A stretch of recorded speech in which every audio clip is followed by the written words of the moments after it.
Potbas, podcast Balai Arsip Statis dan Tsunami. Ya, Assalamualaikum warahmatullahi wabarakatuh. Selamat sore, sahabat arsip, selamat pagi. Kapanpun nanti sahabat arsip menonton tayangan ini, kembali lagi bersama dengan saya Eka dalam Potbas, podcast Balai Arsip Statis dan Tsunami. Seperti biasa, Potbas selalu menghadirkan narasumber, tokoh yang pastinya akan memberikan banyak cerita inspiratif buat kita. Nanti akan sharing banyak cerita juga. Dan kali ini kita kedatangan salah seorang yang sudah lama nih kita pengen wawancara tapi nggak pernah sempet. Sering ke Aceh tapi sering kelewatan nih, nggak bisa kita culik. Ada Bapak Kandar selaku Deputi Bidang Penyelamatan, Pelestarian dan Pelindungan Arsip Nasional Republik Indonesia. Ya, Assalamualaikum betul. Pak. Waalaikumsalam warahmatullahi wabarakatuh. Bagaimana Pak kabarnya? Alhamdulillah sehat. Yang keberapa kali nih Pak? Udah ke Aceh, ke Banda Aceh? Ya, udah nggak terhitung sebetulnya, sudah sering ya. Jadi sebelum tsunami, sebelum perjanjian Helsinki sudah turun juga sebetulnya. Iya, dan akhirnya hari ini kita baru sempat nih nyulik Bapak buat wawancara karena memang selama ke Aceh, ke Banda Aceh, ke Balai, ke BAST ya Pak ya. Bapak sering memang dengan segala kegiatan aktivitas yang pastinya padat ya Pak kesini ya. Dan akhirnya hari ini kita sempat sebentar ngopi sore nih, coffee break sebentar untuk mewawancara Pak Kandar. Nah, sebelumnya ini kan kita baru SOTK baru ya Pak ya untuk Pak Andri ya, baru ditetapkan Februari 2004, baru berapa bulan yang lalu. Dan ini juga penyesuaian baru saja. Jadi sebelumnya itu nama untuk Deputi Bidang Penyelamatan, Pelestarian dan Pelindungan ini itu dulunya dikenal dengan Deputi Bidang Konservasi Arsip. Tapi memang untuk yang tugas dan fungsinya itu tidak jauh berbeda ya Pak pasti. Iya. Nah, sahabat arsip, Pak Kandar ini memang kalau kita melihat sepak terjangnya di Andri sudah lama sekali Pak. Dari tahun berapa nih Bapak bergabung di Arsip Nasional Republik Indonesia? Sejak tahun 1993. Itu gimana sih Pak awalnya? Apa memang Bapak itu memang basicnya adalah memang kearsipan atau seperti apa nih awal mula Bapak bergabung dan memutuskan untuk ya join di Andri? Iya, bukan. Saya sebetulnya riwayatnya agak unik memang. Orang tua dulu, orang kampung itu kan selalu mengarahkan anak-anaknya itu untuk segera bekerja, gitu ya. Jadi saya dulu dari sekolah pendidikan guru, sekolah pendidikan guru lulus tahun 1986. Namun demikian pada saat itu sudah sulit juga untuk menjadi guru, kan gitu ya, guru SD kan. Kemudian saya 7 bersaudara. Satu-satunya yang punya pikiran untuk sekolah lagi walaupun keterbatasan dari sumber daya orang tua karena orang tua itu petani kan itu ya. Nah, saya mencoba karena dari sekolah pendidikan guru itu akan masuk kemana kan sulit, hanya pikirannya ngajar gitu ya. Jadi harapannya itu masuk ke Fakultas Ilmu Keguruan itu untuk pendidikan gitu. Pada saat daftar itu ternyata saya ngambil sejarah karena saya suka sejarah. Nah, setelah daftar itu masuknya bukan di keguruan tapi di Fakultas Sastra kan gitu. Nah, cerita memang agak lucu pada saat saya mendaftar. Setelah mendaftar itu dari orang tua nggak punya duit, nggak usah dilihat diterima atau tidak, biarin saja kamu sekolah di dekat rumah. Saya kan aslinya Ngawi ya, Jawa Timur. Nah, sekolahnya itu di perguruan tinggi di UNS di Solo, Universitas 11 Maret. Nah, sejak seleksi saya itu tidak melihat hasil pengumumannya.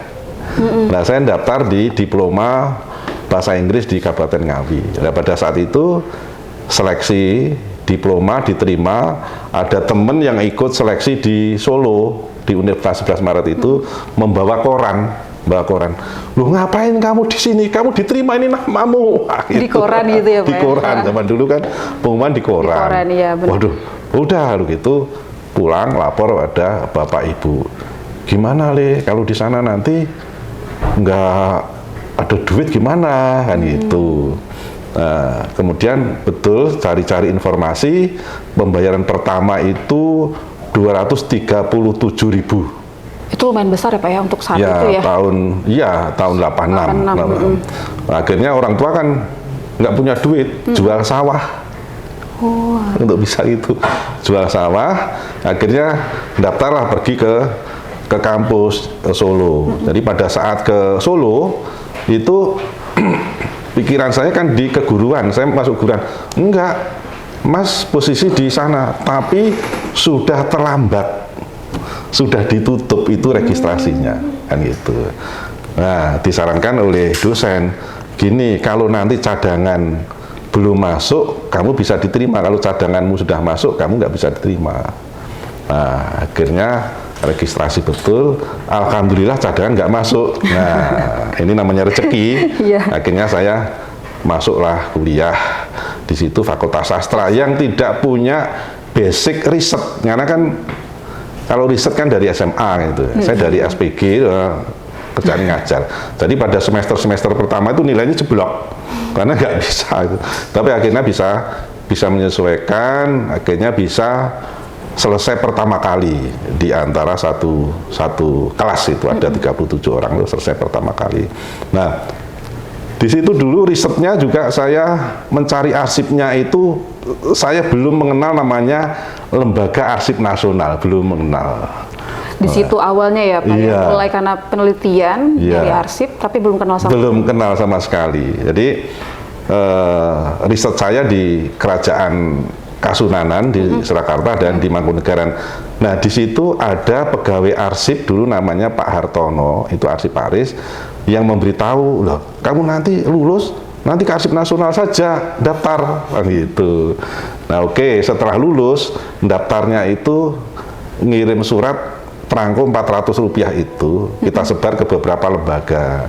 Akhirnya ikutlah diterima di Arsip Nasional seleksi.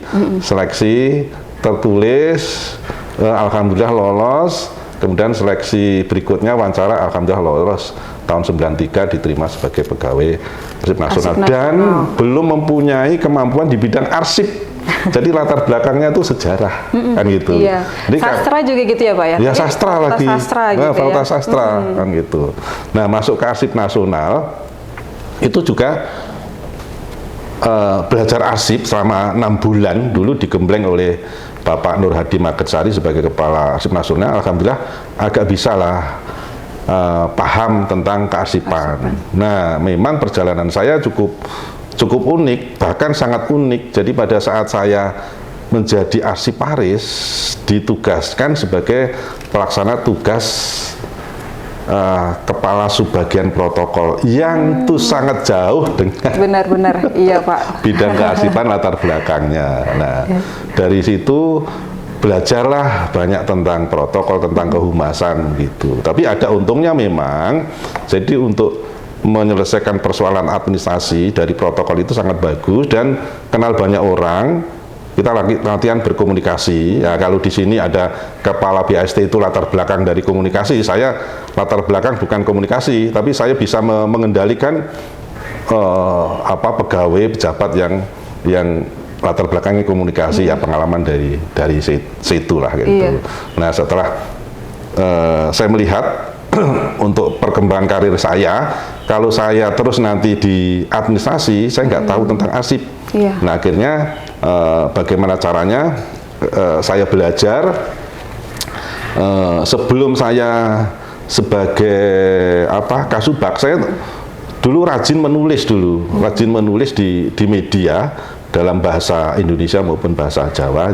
Tapi setelah masuk ke struktural itu saya udah sulit sekali, waktunya udah nggak ada kan gitu. Nah, setelah itu masuklah ke substansi, alhamdulillah terus belajar, terus berkembang, terus dari kepala subbag, kemudian menjadi kabag, kemudian alhamdulillah mulai tahun 2000 itu dapat promosi sebagai direktur akuisisi kan gitu. Kemudian direktur preservasi. Nah, berikutnya tahun 2021 alhamdulillah bisa menjadi deputi bidang konservasi arsip yang sekarang dalam SOTK baru itu sebagai deputi bidang penyelamatan, pelestarian dan perlindungan arsip.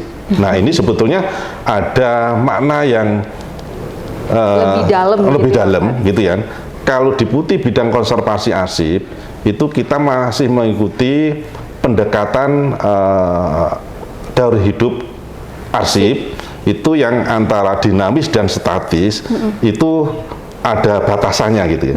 Tapi setelah deputi bidang penyelamatan, pelestarian dan perlindungan arsip itu sejak arsip itu dinamis, kita sudah bisa memantau bahwa arsip ini karena era digital posisi di sistem gitu, kita sudah bisa membidik, memonitor, bahkan sudah bisa mengelola, merawat ini nanti akan masuk ke arsip statis, itu sudah dimonitor sejak awal. Dinamis gitu. Nah, dinamisnya sudah kita lihat itu.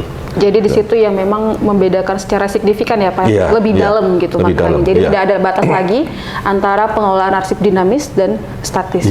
Jadi dia dari dinamis, kalau dulu kita memang agak beda ya Pak ya pengelolaannya ya.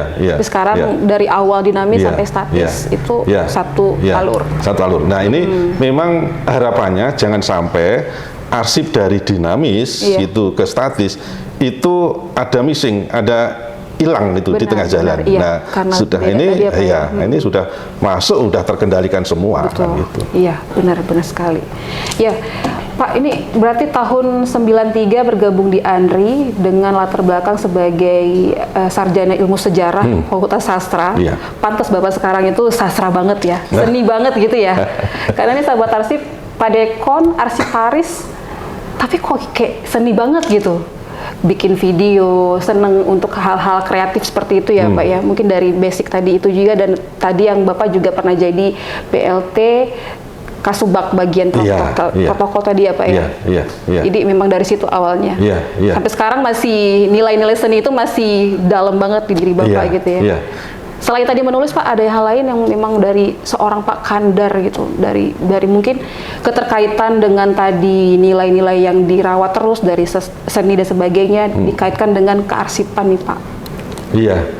Ya memang begini, sebetulnya kita itu diberikan kesempatan oleh negara, bahkan Tuhan itu memberikan peluang pada manusia umatnya itu untuk selalu berkembang dan berkreasi gitu ya.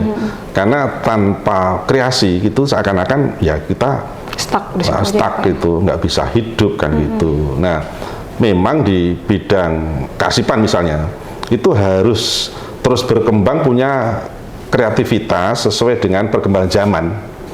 Misalnya gini, pada saat kita ngelola arsip yang konsepnya itu fisik gitu ya, analog, ya kita itu bagaimana memperlakukan fisik arsip itu dipertahankan, tidak hanya informasi yang utama, tapi fisiknya harus dipertahankan kuat kan gitu ya. Nah, sehingga kita harus mendalami teknik-teknik pelestarian media arsip. Jadi pelestarian media arsip itu sangat penting karena ini menjamin originalitasnya kan gitu. Nah, ini kenapa? Karena di undang-undang kita di Indonesia itu misalnya di kitab undang-undang hukum pidana itu pada saat terjadi perkara di sidang di pengadilan, kalau arsipnya sejak awal itu diciptakan wujudnya fisik gitu ya, non digital, itu fisiknya itu harus ditunjukkan kepada sidang pengadilan kan gitu kan gitu. Nah, ini artinya apa? Pada saat arsip diciptakan mementingkan medianya daripada informasi, itu tetap kita harus selamatkan. Nah, pada era sekarang itu yang dipentingkan adalah informasinya, kan gitu kan. Digital ini tidak lagi memandang arsip digital yang asli itu tidak, tapi arsip digital atau elektronik yang otentik. Jadi arsip elektronik atau digital ini setiap waktu itu harus diupdate keotentikannya, karena softwarenya kan terus berkembang itu. Nah, ini menurut guru besar juga dari dunia internasional, kamu tidak bisa mencari lagi arsip digital yang aslinya, tapi setiap saat kamu harus mengembangkan dengan mengotentikasi arsip yang ada digital itu. Nah, sehingga kita harus mendalami itu semua kan gitu. Gitu. Benar. Hampir 30 tahun ya Pak, lebih ya 30 tahun Pak Kandar di Arsip Nasional. Ini nyambung dari yang tadi Bapak jelaskan, Bapak pasti bisa melihat perkembangan pengelolaan arsip di Indonesia itu seperti apa Pak? Apakah benar sekarang kita sudah lebih beneran advance gitu ya, lebih maju dan bisa beradaptasi dengan era sekarang atau seperti apa Pak?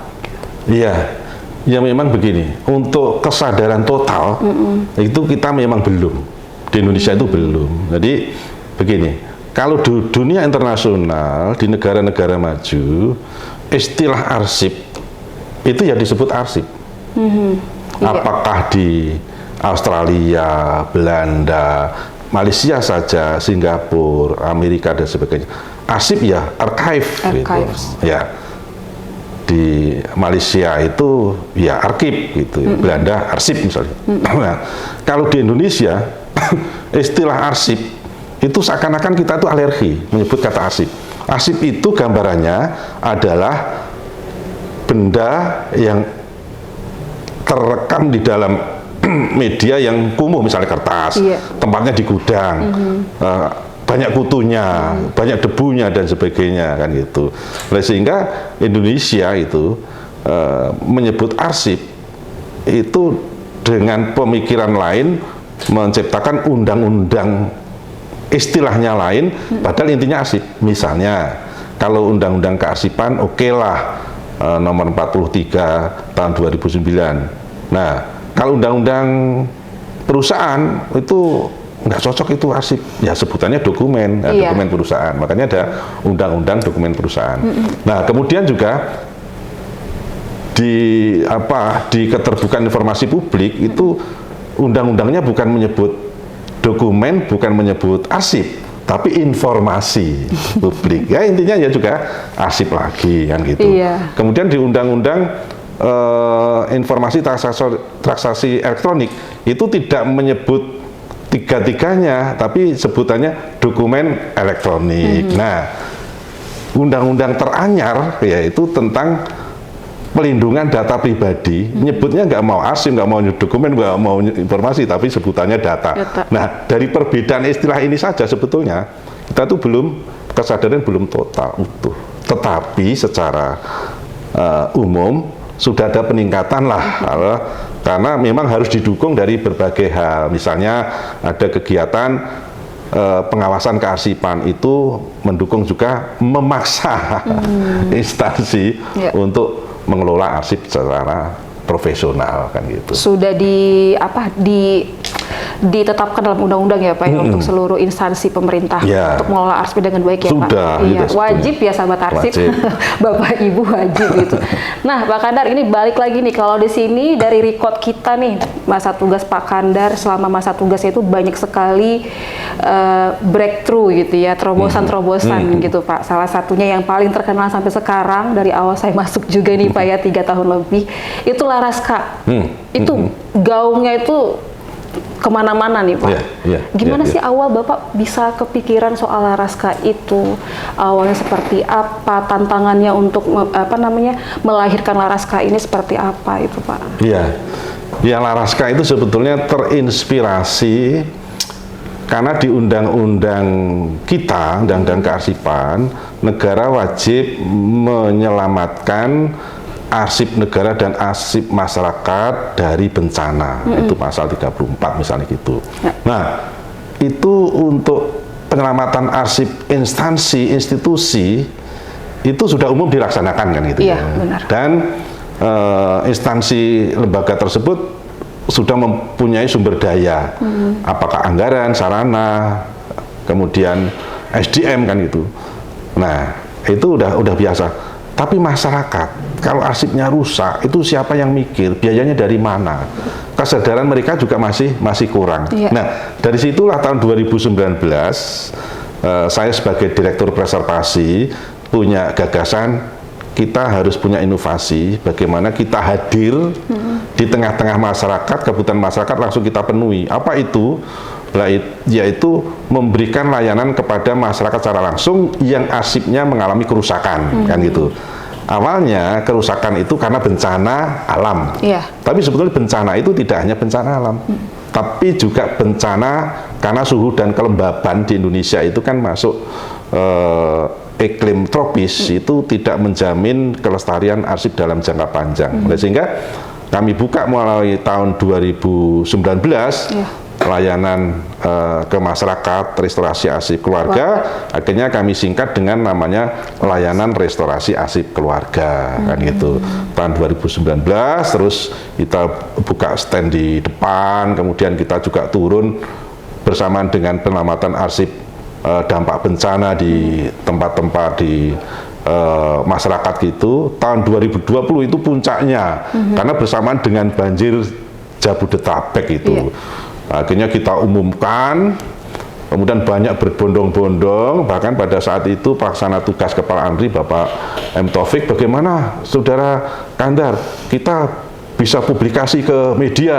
Nah, kita komunikasi kepada dulu Kepala Biro Perencanaan dan Humas. Nah, dari sana, ini kalau kita talkshow atau apa, itu biayanya tinggi Pak. Bisa 400 juta, ya udah yang penting kita publikasi aja. Nah, tidak diduga Metro TV telepon kan gitu agar ada yang menyampaikan tentang Laraska ini. Langsung saya dipanggil ke Metro TV untuk talkshow. Alhamdulillah nggak bayar, ibaratnya kita malah dibayar gitu. Nah, setelah dari Metro TV kita publikasi semuanya secara nasional, dipanggil juga di DAI TV, kemudian di TV One, dan selama bulan Januari, Februari, Maret tahun 2020 itu setiap hari itu rata-rata 20 wartawan datang ke Arsip Nasional, terutama di ruang itu, wah luar biasa. Setiap hari itu sejak diekspos, diajak wawancara itu ya Pak ya? Diajak wawancara, jadi saya kadang dicari di mana, ya udah, alhamdulillah dulu, dan dari situlah ya istilahnya kita dari berbagai sisi, ya ini dari layanan ke publik, ya, kita kembangkan layanan secara gratis kepada masyarakat luas. Dan berikutnya kami tidak berhenti di situ, memang itu yang melanjutkan yang harus berkreatif terus. Jadi kami sudah kembangkan namanya Laraska Plus. Laraska Plus itu plusnya ditambah dengan digitasi atau alih media. Jadi masyarakat datang membawa arsip foto yang negatif, foto, kemudian arsip film atau arsip, kita bantu untuk kita scan gitu ya, kita digitasi, nanti kita berikan arsip digitalnya kepada mereka, kan gitu, masyarakat itu. Nah, ini seneng banget mereka. Jadi tidak hanya terkena banjir bencana, tapi karena suhu kelembapan yang sangat tinggi, ada apa itu lengket karena kertas dan sebagainya, karena plastik dan sebagainya, akhirnya kita bantu untuk bantu gratis. Dan gratis itu ya Pak ya. Gratis. Dan itu kan banyak masyarakat juga yang memang sudah mulai terekspos dengan layanan itu ya Pak ya. Di Jakarta terutama. Kita pernah langsung berkunjung ke apa namanya restorasi arsip ANRI Pak, itu banyak banget arsip yang hasil restorasi. Itu salut banget sama teman-teman Jakarta. Itu termasuk yang arsip-arsip keluarga juga ya Pak, dibantu oleh teman-teman di Jakarta untuk tadi restorasi, dan sekaligus juga sudah mulai ada Laraska Plus ya Pak, digitasi tadi. Betul. Gratis Pak. Gratis. Pak, itu nilai apa sih yang Bapak pengen gratis gitu dengan segala apa namanya tanggung jawab lain teman-teman arsiparis gitu ya, terutama yang di Dekon ya di Jakarta gitu, dengan segala arsip yang harus dilestarikan, dijaga, ditambah lagi dengan tadi itu masyarakat tiba-tiba datang gratis itu. Ya sebenarnya kan kita begini, kita itu sebagai pelayan publik, instansi pemerintah, kita tugasnya karena kita sudah digaji penuh oleh pemerintah, bagaimana kita bisa melayani kepentingan kebutuhan publik. Nah, kita di bidang kearsipan kaitannya apa? Mereka masyarakat kesulitan di bidang kearsipan, ya kita bantu. Nah, dan memang untuk gratisnya itu memang banyak juga ada yang kenapa ini bayar, udah kita sudah semuanya itu biaya semuanya dari APBN, kenapa harus kita pikirkan harus nyari PNBP, dan udah kita gratiskan saja. Alhamdulillah akhirnya dari waktu ke waktu kita sisihkan anggaran, akhirnya bisa kan gitu. Nah, kepuasan masyarakat itu kepuasan kami juga kan itu loh bagian. Jadi manakala kita memberikan melebihi dari pemerintahan masyarakat, inilah kepuasan masyarakat terwujud. Nah, kita juga berbahagia sekali bisa goal utamanya ya Pak ya, iya, membuat masyarakat tadi merasa puas dengan layanan kita yang kita berikan. Iya, di samping itu memang tidak hanya kita membantu memperbaiki arsipnya, kita juga memberikan konsultasi. Jadi memberikan pemahaman langsung pada saat mereka datang, bawa arsip rusaknya, misalnya, sambil mereka melihat, sambil kita berikan penjelasan. Nanti kalau terjadi lagi seperti ini caranya. Kita juga ada cara, misalnya kalau kerusakannya sedang ringan, kita bisa dengan metode enkapsulasi.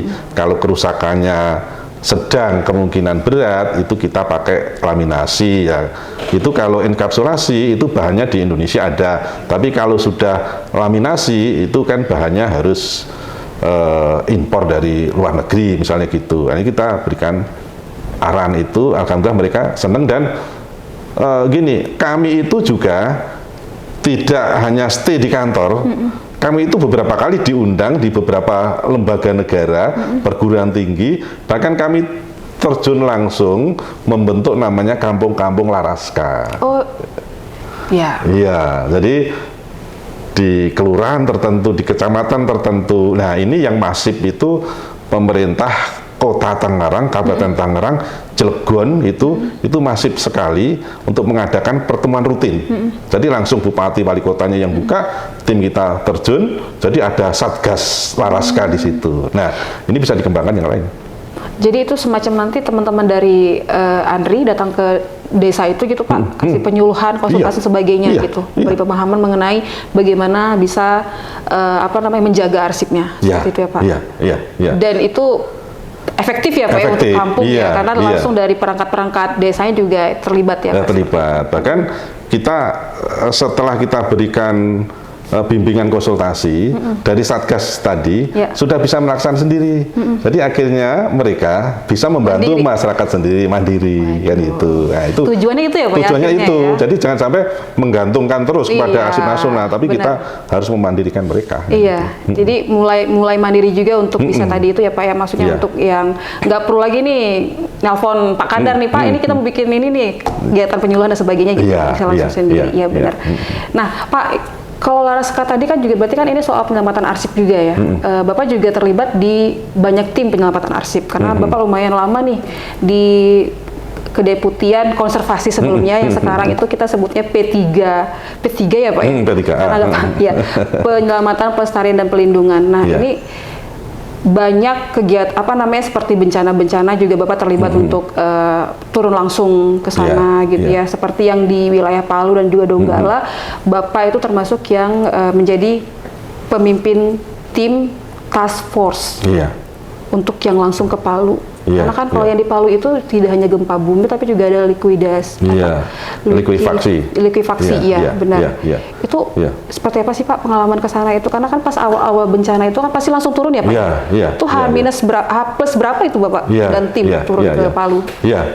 Sebelum cerita Palu sebetulnya saya dulu itu sudah terlibat sebelum saya di konservasi, di Humas pun sudah terlibat dulu. Nah, ini setiap turun, bahkan dulu itu saya udah turun ke Sumatera itu mulai dari Padang, kemudian Bengkulu, kemudian Riau, kemudian kalau di Jawa itu Jogja, Jawa Timur Situbondo, kemudian juga ke Donggala, ke Palu misalnya. Nah, memang pada saat terjadi bencana, kadang-kadang kita itu sudah atau nggak terlalu berpikir tentang keselamatan kita. Yang penting kita langsung membantu kebutuhan mereka, gitu kan, dan mereka. Nah, kadang-kadang puasa, misalnya di Padang itu berapa kali itu pelaksanaan puasa, ya udah kita nikmati puasa, kita jalan terjun kan itu.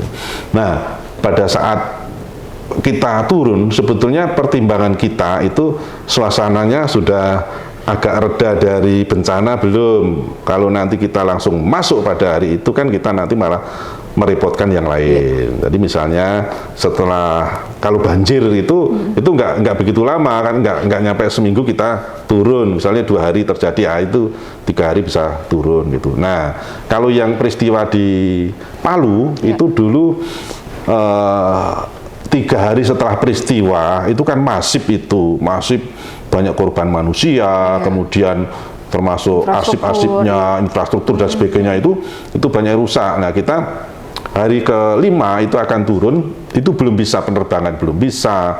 Kemudian orang-orang yang di sana itu juga banyak yang ngungsi kan gitu. Nah setelah hari ke-7 baru tim kami task force turun ke lokasi, dan di lokasi memang suasananya itu sebetulnya itu terlalu berani kita itu tim, karena apa, di sana itu listrik nggak nyala, air nggak ada, kan gitu, makanan terbatas dan sulit lah cari makanan itu.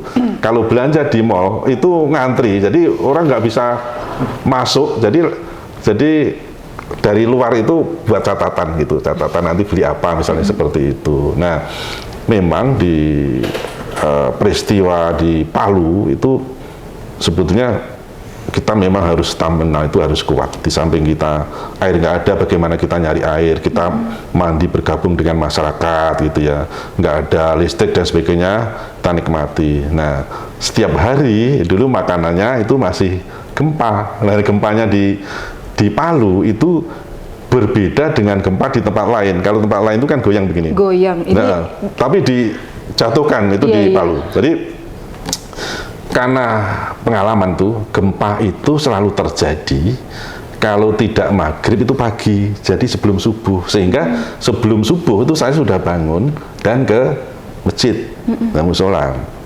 Nah pada saat hari pertama itu gempa bleng itu kita dada itu kayak nyesek begitu ya. Nah itu udah lanjut sholat kan tuh. Hari kedua bleng tuh kabur itu apa imamnya tuh kabur lari ke hari ketiga sudah sholatnya di pelataran misalnya gitu. Nah nggak di masjid lagi ya Pak? Iya nggak di dalam tapi di masjid luar. Tapi posisi di luar gitu. Tapi kita justru pada saat itulah kita selalu diingatkan oleh Allah ibaratnya jam-jam gitulah kita sudah harus bangun untuk ibadah, itulah yang pentingnya.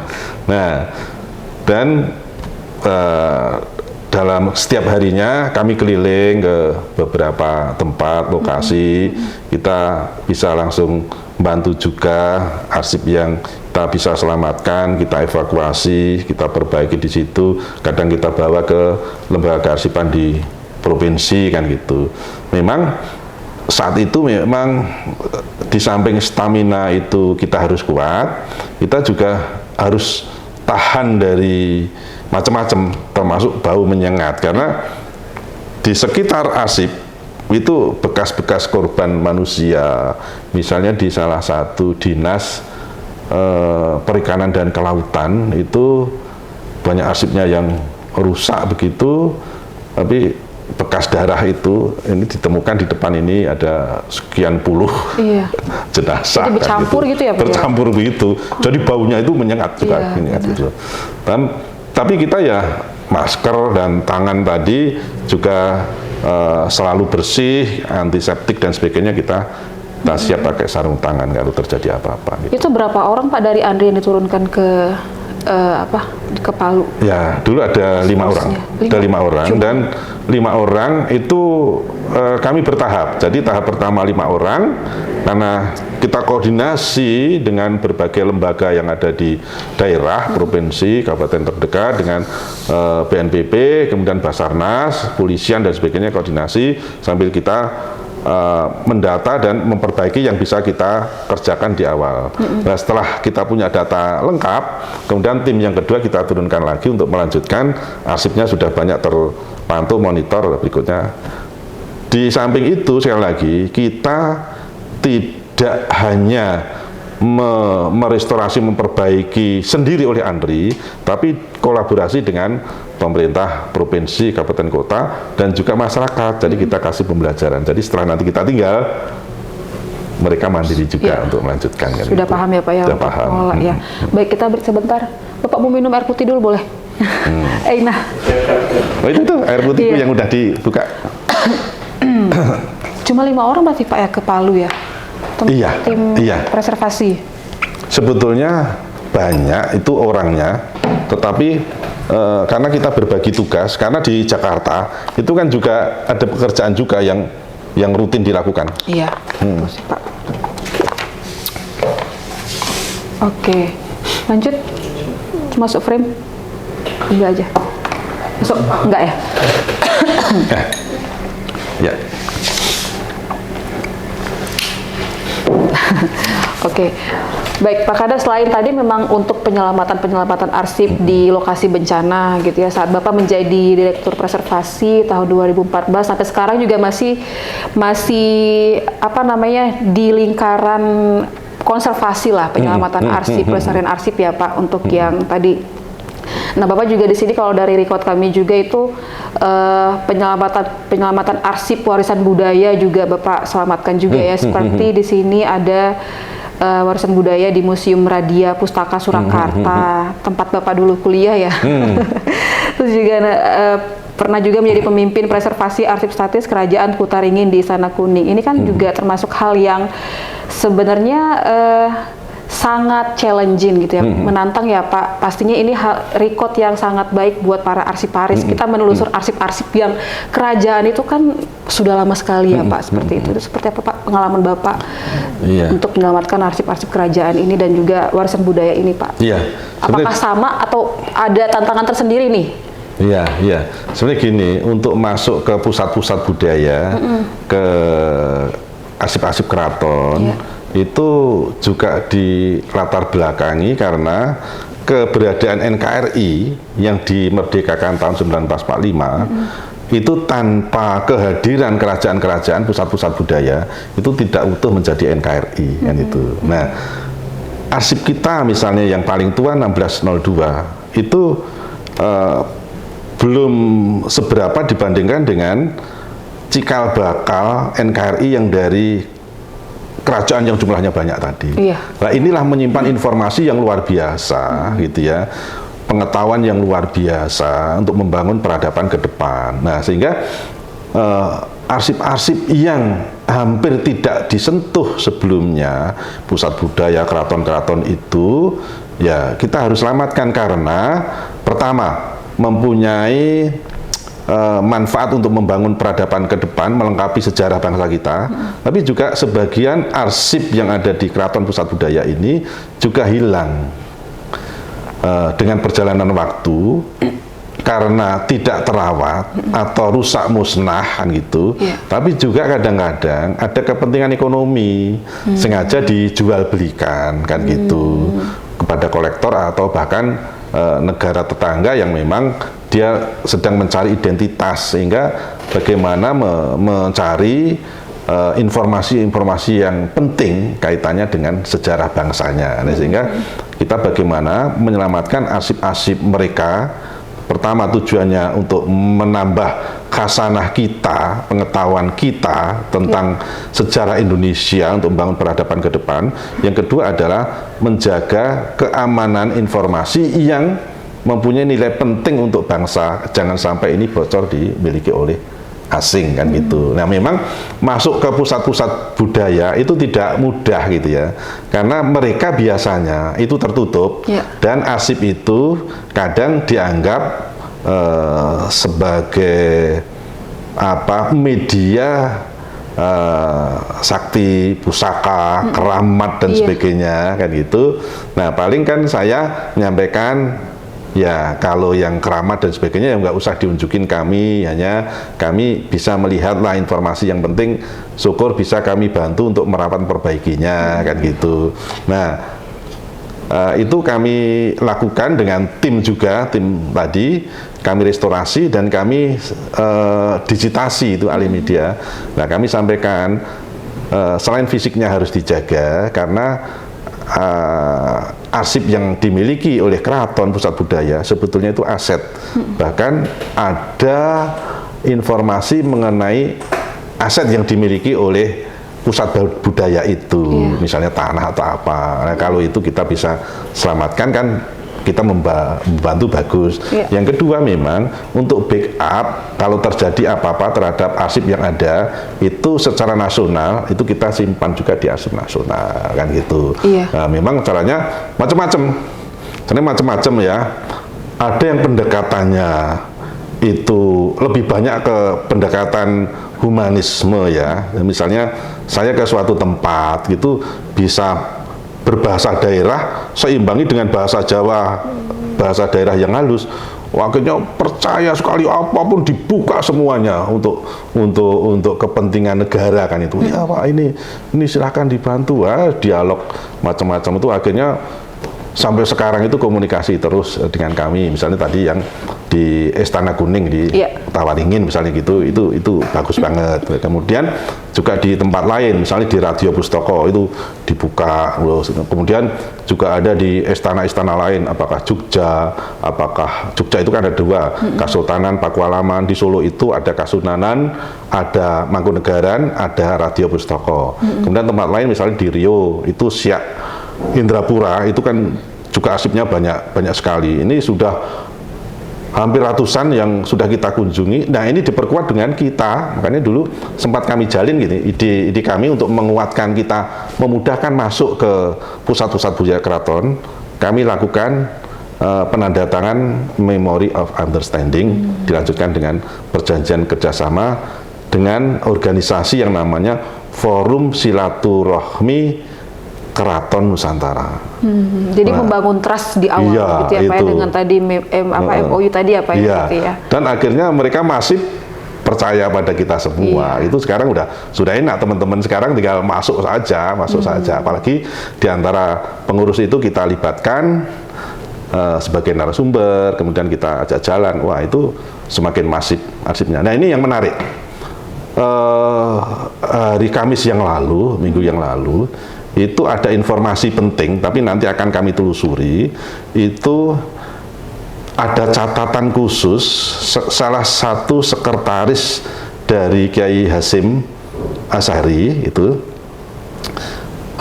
memberi input kepada BPUPK dulu tentang pidato dasar negara. Nah, ini ada posisi di Pulau Bawean. Nah, ini sedang kita telusuri, kita selidiki. Nah, ini sekarang sedang membangun,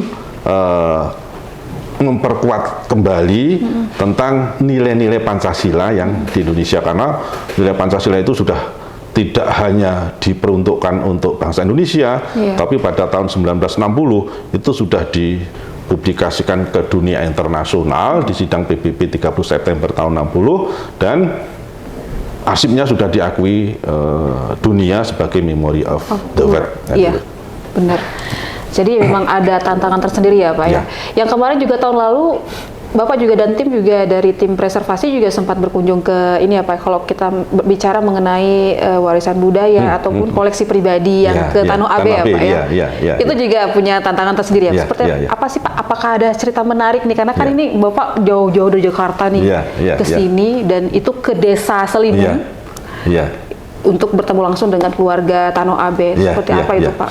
Ya, memang begini. Untuk masuk ke suatu tempat yang belum kita kenal, itu pertama memang Andri itu dibantu komunikasi oleh teman-teman baik kan dari itu BAST kan, akhirnya bisa komunikasi.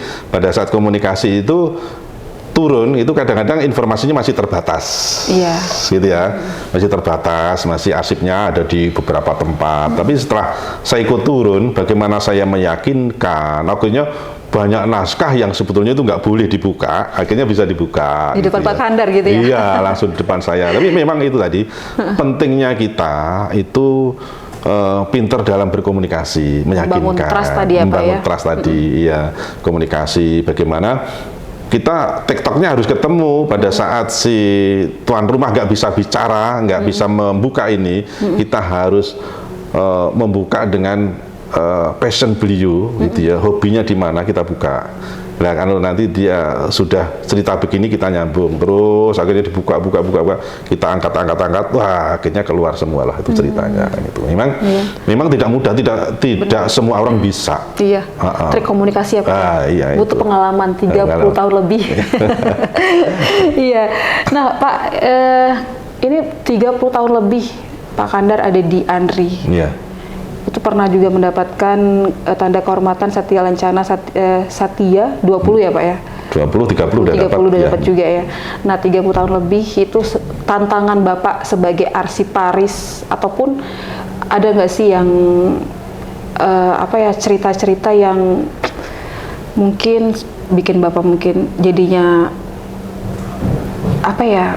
mau maju bingung, mau mundur juga nggak mungkin gitu ya, atau misalnya selama Bapak juga menjabat masuk ke dalam struktural itu ada nggak sih Pak yang tantangan terbesar, cerita-cerita yang memang yang Bapak akhirnya bisa hadapi, yang awalnya mungkin ini kayaknya agak berat nih tapi akhirnya bisa. Iya. Ada nggak sih Pak? Iya, memang gini, pengalaman memang di ANRI itu saya di struktural. Pada saat di birokrasi, kadang kita dikungkung oleh posisi tertentu. Jadi misalnya saya posisi di level bawah gitu. Nah, itu ada yang gaya kepemimpinannya itu apa kata pimpinan harus dilaksanakan. Tanpa berpikir. Kalau saya kan berpikir kan gitu. Nah, suatu saat terjadi benturan. Iya. Tapi benturan itu bagaimana kita komunikasikan dengan baik gitu ya, akhirnya bisa selesai kan gitu, bisa selesai dengan atasan bawahan. Nah, itu yang suruh menyelesaikan itu sampai pimpinan tertinggi dulu, tapi akhirnya ya kita selesaikan. Sebetulnya sih nggak ada masalah, termasuk saya itu kan bagaimana berupaya tidak ada lawan, kita itu semuanya adalah kawan. Kalau misalnya ada perbedaan, itu kan hanya perbedaan sementara saja kan gitu. Sebenarnya semuanya itu ada kesamaan, di antara kita itu ada kesamaan. Perbedaan itu ya ada, tapi kesamaannya itu kalau kita mengedepankan kesamaan, ya semuanya itu bisa diselesaikan kan gitu. Nah, itu misalnya juga gini, pengalaman saya dalam membangun, saya punya inovasi selain Laraska tahun 2017 itu tantangannya berat justru di internal, yaitu membangun elektronik depot. Sebelumnya belum ada, jadi itu yang di gedung O atas ya Pak? Iya, lantai 2. Sebelumnya tahun 2015 saya masuk ke Direktorat Preservasi, itu arsip digital itu masih tercecer di harddisk eksternal, itu ada di meja masing-masing, ada yang dibawa pulang pegawai, ada tersebar di mana-mana lah. Nah, saya masuk menjadi direktur preservasi pada saat itu.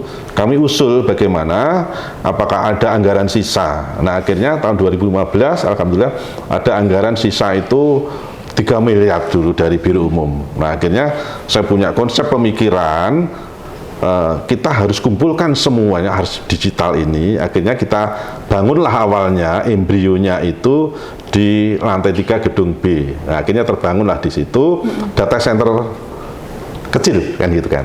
Udah ngumpul semua. Nah, tahun 2016 saya mengajukan proposal ke Bappenas. Dan alhamdulillah Bappenas menyetujui tahun 2017 mendapatkan anggaran 22 miliar lah. Akhirnya kami bangunlah separuh lantai di gedung O lantai 2 ini untuk elektronik depot atau data center untuk arsip statis digital yang di Arsip Nasional.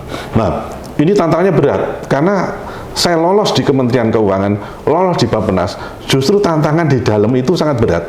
Sangat beratnya itu ya ada ekosektoral dan sebagainya, sampai saya itu dikeroyok oleh pejabat di situ untuk mempresentasikan, oke, nggak apa-apa, santai saja, tunggu aja nanti bulan depan saya presentasikan. Akhirnya saya desain sedemikian rupa di hadapan Kepala Arsip Nasional dulu Pak Mustari Irawan, akhirnya semua percaya, iya kita harus punya namanya Electronic Depot dan punya mirroring namanya Data Recovery Center. Akhirnya arsip statis digital permanen pertama ada di Jakarta, Gedung Andri, yang mirroringnya, backupnya di tempat lain. Memang persyaratan dari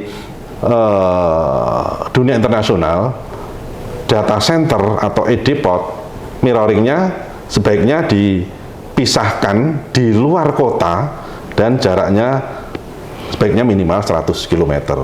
Walaupun itu belum ada 100 km, tapi sudah di luar kota, alhamdulillah backupnya aman. Nah itu tantangan yang paling berat di situ dulu. Bagaimana ini untuk pembelajaran kita semua ya.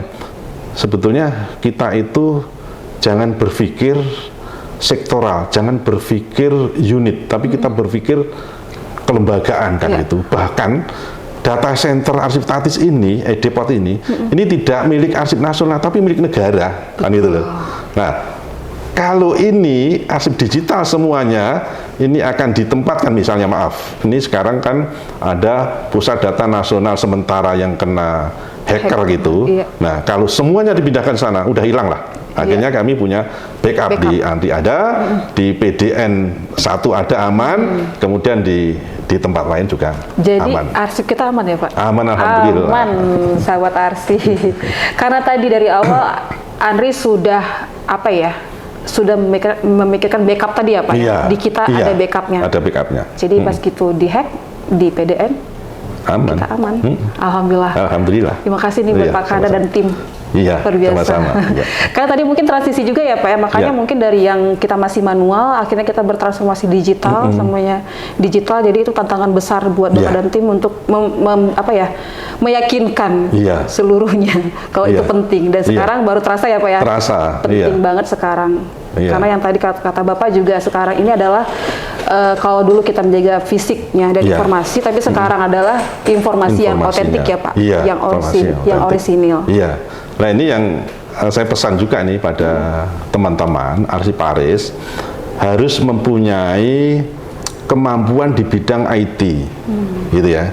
Arsiparis harus mempunyai kemampuan di bidang IT. Karena apa? Arsip digital nanti kita sudah tidak banyak terkutat dengan fisik arsip dan aplikasi, sehingga tenaga yang memikirkan aplikasi nanti akan hilang, akan gantilah apakah analis data atau big data atau artificial intelligence. Nah ini kemampuan kita. Kalau kita tidak masuk ke sana, kita akan tergilas. Nanti profesi kita tentu yang kaitannya urusan administrasi akan hilang, sehingga kita harus. Nah termasuk begini. Kita tidak mudah pada saat kita mengelola arsip digital. Arsip digital harus dipelihara, harus dikelola secara profesional rutin. Karena software setiap saat itu akan berubah, dan kalau tidak kita monitor, software itu akan tidak bisa dibuka lagi. Kan itu.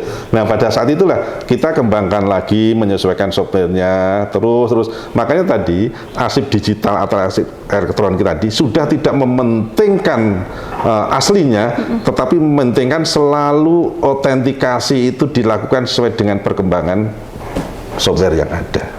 Kan gitu. Makanya arsiparis harus makin maju ya Pak ya, ngerti IT. Karena kedepannya pasti bakal banyak arsip-arsip yang born digital gitu ya. Iya, betul. Bukan lagi yang ahli media seperti itu ya. Nah tadi kan untuk semangat buat buat arsiparis ya Pak untuk terus maju. Pasti kan butuh semangat nih ya Pak. Semua orang pasti punya standar semangat yang berbeda-beda. Nih kalau kita melihat Pak Kandar dari awal sampai sekarang ini semangatnya stabil. Alhamdulillah ya Pak, maksudnya sampai sekarang Bapak masih bergerak, berkarya tadi dengan ide-ide kreatif Bapak. Apa sih Pak, ada rahasia apa sih untuk menjaga semangat itu? Pasti semua orang punya cara beda-beda, tapi kita pengen dengar dari Pak Kandar nih, untuk menjaga itu selama 30 tahun, masih di sini nih, berkarya, berinovasi, visioner.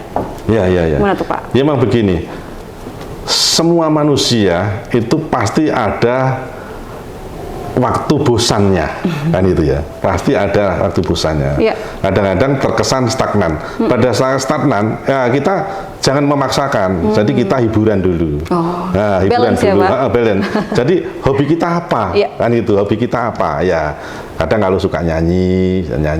Kadang kalau suka dengerin musik, atau kalau saya sebagai orang Jawa, saya itu budaya Jawa itu misalnya saya dengerin wayang, wayang cerita seorang dalang itu menginspirasi karena nilai-nilai nasihatnya itu sangat bagus.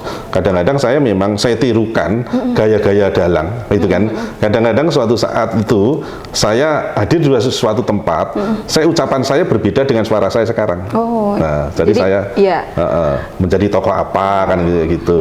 Terus saya suka juga membuat satu syair-syair lagu. Kalau Jawa itu tembang. Jadi saya udah banyak menciptakan banyak tembang yang di tempat lain nggak bisa sama dengan kata-kata kalimat yang saya buat seperti itu. Misalnya pada saat tadi yang kita lihat misalnya bagaimana mengemas Sri Kandi ini dilihat dari filosofi budaya dan dari filosofi konteks zaman, kan gitu kan. Pada saat dulu bikin surprise juga, saat dulu saya sekolah Lemhanas, di Diklat Lemhanas, nggak ada cerita apa-apa, saya membuat karya juga, tembangan, dan saya menari, membuat tarian sendiri, dan bikin surprise semua. Jadi ratusan orang dari dalam negeri luar negeri nggak tahu, ternyata gitu. Handar gitu ya. Iya. Itu. Jadi balance tadi ya Pak ya, penting ya itu ya. Iya. Sebagian orang kayak kalau udah lelah, ya udah tiduran aja gitu di rumah. Padahal butuh transisi tadi, yang kayak kata Bapak hobi-hobi tadi diberikan gitu ya Pak ya. Tapi itu menariknya, memang Tuhan memang sudah seperti itu. Kalau kita lakukan sebenarnya, setelah kita masuk itu asik itu, kita ada inspirasi lagi masuk ke substansi semangat lagi, kan gitu. Itu terus itu. Terus. Benar itu mungkin seluruh arsiparis terutama mungkin juga bisa menerapkan kali ya. Kalau ada hobi, setiap pulang kerja mungkin sambil suka nulis ya Pak ya. Suka konten gitu ya Pak ya, zaman sekarang gitu ya Pak ya. Setelah itu besok semangat lagi kerja. Semangat lagi. Ya termasuk ini kalau cerita nulis misalnya. Suatu saat saya juga tulisan saya gitu ya saya kumpulkan waktu tertentu nanti kan akan terbit nih gitu. Sekarang saya mempersiapkan penerbitan disertasi saya, kemudian ada penerbitan tentang best practice selama saya bekerja di Arsip Nasional. Jadi antara teori dan praktek ini nanti akan ketemu karena ada yang kita praktekkan kadang-kadang di luar teori kan gitu kan. Nah nanti sedang kami siapkan. Sebenarnya udah lama ya kami punya ide untuk ini, ternyata teman-teman itu juga kurang cepat juga karena saya sendiri kan harus dibantu yang lain. Nah sekarang udah mulai lagi, mudah-mudahan tahun ini bisa terbit untuk buku kearsipan. Waduh, tantangan untuk apa ya, bekerja kolaboratif gitu ya Pak ya? Iya. Tapi semangatnya masih tetap nih, walaupun nanti kayak kata Bapak nanti ada teman-teman yang mungkin yang tadi itu butuh semangat juga lagi, tapi Bapak masih tetap di tracknya gitu ya Pak ya? Keren banget Pak Kandar. Nah Pak, ini terakhir nih, kalau untuk tadi kayak kata Bapak banyak instansi atau pemilik arsip misalnya, sekarang ini kan masih menjadi tantangan kita nih, banyak yang bukan tidak memberikan, tapi masih ragu untuk menitipkan atau kayak menyerahkan arsipnya ke kita untuk kita lestarikan, karena kan arsip itu pastinya nanti berpuluh-puluh tahun ke depan itu akan menjadi memori yang sangat berharga buat bangsa kita Pak. Ada semacam yang ingin Bapak sampaikan untuk bisa meyakinkan nih, sebagai Bapak tadi kayaknya udah 30 tahun nih, udah lebih tahu cara berkomunikasi nih gitu, dan yakin bahwa semua instansi dan pemilik arsip itu siapapun yang menitipkan arsipnya di Arsip Nasional itu adalah tadi kan arsipnya di milik negara ya Pak ya, dan bisa dimanfaatkan oleh siapapun. Jadi mereka juga tidak khawatir bahwa arsipnya itu tidak bisa dimanfaatkan dan tidak bermanfaat buat banyak orang. Apa sih Pak yang ingin disampaikan? Mereka itu? Ada dua pengalaman yang menarik ini. Menarik. Pertama tahun 2000-an sekian ya, itu arsip di Pusat Budaya, salah satu keraton di Kalimantan dulu, pimpinan lembaga arsipan kabupaten setempat itu menginginkan arsip keraton itu masuk ke lembaga arsipannya, kan itu. Nah, tanya ke saya ke Jakarta, Pak gimana?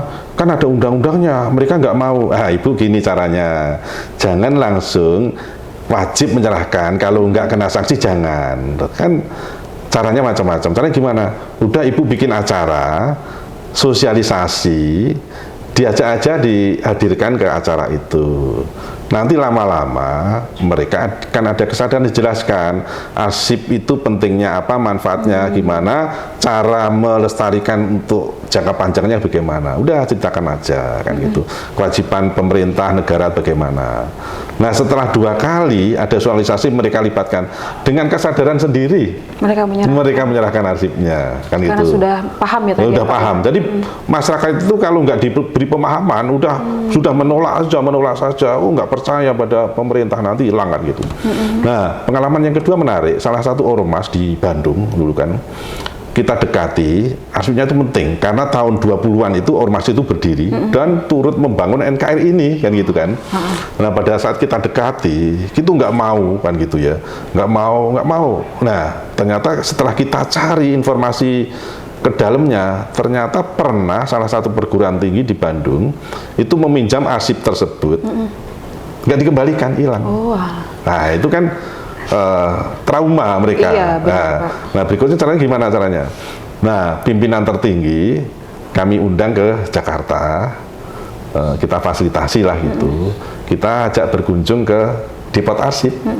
Kita ceritakan, ini lembaga negara, ini arsip perusahaan, ini arsip ormas, ini ada ini lengkap semua dan dilestarikan. Di sini suhu kelembapannya, setiap ada kerusakan diperbaiki gitu. Akhirnya kaget, oh seperti ini ya, arsip setelah disimpan di arsip nasional mewakili negara kan itu. Nah, akhirnya ketua tadi mengundang seluruh pengurusnya untuk datang ke arsip nasional. Jadi nggak usah banyak cerita, kita udah silakan aja lihatlah kondisinya kayak apa, kan gitu kan. Nah, setelah itu lihat semua, percaya semua. Oh ya, kalau begini saya senang nih, nanti sewaktu-waktu Bapak akan gunakan lagi, silahkan, gratis akan gunakan lagi, melihat hasilnya silahkan kan gitu. Nah, akhirnya percaya semua arsip yang mereka miliki ada di rumah, ada di pengurus, bawa semuanya ke arsip nasional, diserahkan dengan kesadaran itu. Jadi seni berkomunikasi itu bisa. Nah, ada satu lagi yang menarik begini. Kadang-kadang ada institusi yang menganggap gitu, arsip ini wilayahnya institusi ini, bukan disimpan di arsip nasional. Contoh dulu, arsip proklamasi tulisan tangan Bung Karno akan ditarik institusi tertentu, akan disimpan di institusi itu, karena ini milik sini kan gitu, karena ada di Jakarta kan itu. Udah, sekarang sono lihat aja ruang sana, kan gitu aja. Saya nggak ngikutin, tapi ini teman-teman arsiparis itu ketua tim, akhirnya diajaklah masuk ke ruangan itu. Ya terkaget-kaget karena apa? Arsip di Depot saja sudah seperti itu, arsip Teks Proklamasi kita simpan khusus lagi. Jadi masuk itu sudah ada password sendiri, kemudian masuk ke lemari besi ada brankas lagi. Coba perhatikan. Akhirnya dia takut sendiri. Oh ya, kalau gitu ya nggak berani. Itu kadang-kadang kita nggak perlu menjelaskan panjang lebar, tapi silakan aja lihat langsung. Nah, itu kadang-kadang percaya. Kalau buat yang masih ragu-ragu nih Pak, apa yang mau disampaikan? Iya, begini, yang masih ragu-ragu bagaimana arsip negara maupun arsip organisasi, arsip masyarakat yang mempunyai nilai kebangsaan, pertanggungjawaban nasional, nilai sejarah nasional. Nah, ini harapannya bisa diselamatkan sepanjang masa, sepanjang Indonesia ini ada, organisasi itu ada, ya disimpan di arsip nasional. Karena di arsip nasional itu setelah masuk ke depot tempat penyimpanan, itu suhu kelembapan diatur sesuai dengan media masing-masing. Setiap tahun kita lakukan pengujian risiko atau reassessment. Kalau ada kerusakan, kita segera restorasi, kita juga digitasi. Nah, pada prinsipnya gitu ya, kita melestarikan arsip itu tidak bisa kita mempertahankan arsip ini lestari selamanya, nggak bisa. Ya. Kita hanya bisa memperpanjang usia simpan arsip sesuai dengan metode perkembangan teknologi yang terjadi sekarang ini. Jadi kalau hambatannya kan gini, risikonya kalau arsip ini disimpan sendiri-sendiri, kalau nanti pergantian generasi dari orang tua ke anak, ke cucu dan sebagainya, belum tentu arsip ini lestari. Tapi kalau ini dikelola oleh negara, ini akan berkelanjutan karena disimpan di suatu tempat dan dipelihara atas nama negara. Siapapun nanti garis keturunan sampai keturunan berapalah itu tingkatan 10 atau berapa, itu pasti bisa menikmati arsip yang ada di situ. Ya, contoh misalnya gitu, arsip yang paling tua kita 1602. Coba kalau arsip itu tidak dipelihara aja dulu, udah nggak bisa ngelihat. Tapi kita sudah berapa ratus tahun arsipnya akhirnya masih kita nikmati, bisa manfaatkan. Benar. Jadi nggak perlu ragu ya Pak ya, tidak, untuk menyerahkan arsipnya ke Andri, karena memang pastinya nanti berpuluh-puluh tahun ke depan itu akan menjadi manfaat yang besar bagi bangsa ini, generasi ya Pak ya. Untuk generasi muda Pak, yang mungkin masih wah arsip apa sih gitu. Iya. Gimana tuh Pak? Memang generasi muda begini. Generasi muda ini memang sekarang transisi ya, bergelut dengan fisik arsip ya, arsip kertas, arsip foto, arsip video dan sebagainya sebagian, tapi sekarang sudah menapak ke arsip digital. Jadi generasi muda secara tidak sadar sebetulnya menciptakan arsip digital di handphone masing-masing. Medsos misalnya, apakah itu IG, apakah WhatsApp, apakah Facebook dan sebagainya, itu sebetulnya menciptakan arsip.